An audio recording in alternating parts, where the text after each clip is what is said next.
बेदाद बे ज़मीर खे रुतबो अता न कर। बेदाद बे ज़मीर खे रुतबो अता न कर। कम ज़र्फ़ खे अल्लाह को ओहदो अता न कर। कम ज़र्फ़ खे अल्लाह को ओहदो अता न कर। बेदाद बे ज़मीर खे रुतबो अता न कर।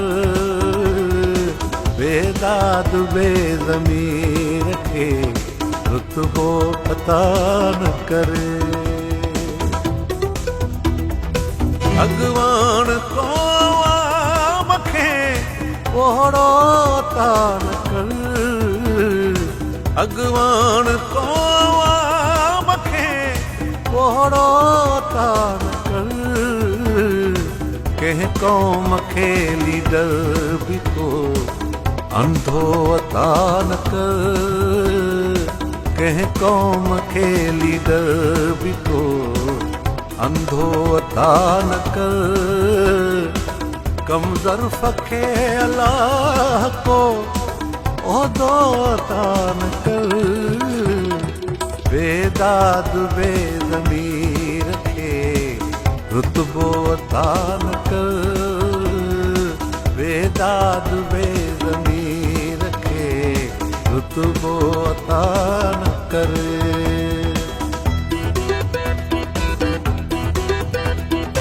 रमज़ान जा हिकु करे वींदो रखी ख़ुदा। रमज़ान जा हिकु करे वींदो रखी ख़ुदा। मुफ़लिस खे सॼे साल जा रोज़ा अता न कर। मुफ़लिस खे सॼे साल जा रोज़ा अता न कर। कम ज़र्फ़ खे अल्लाह को ओहदो अता न कर। बेदाद बे ज़मीर खे रुतबो अता न कर। बेदाद बे ज़मीर खे रुतबो अता न कर।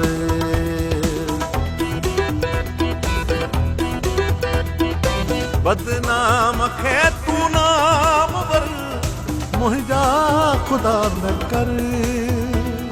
बदनाम खे तू नाम वर मुंहिंजा ख़ुदा न कर। कंहिं बेल जे बदमाश खे पटको अता न कर।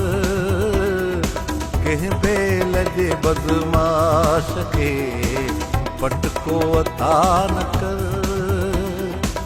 कम ज़र्फ़ खे अल्लाह को ओहदो अता न कर। कम ज़र्फ़ खे अल्लाह को ओहदो अता न कर। बेदाद बे ज़मीर खे रुतबो अता न कर। बेदाद बे ज़मीर खे रुतबो अता न कर।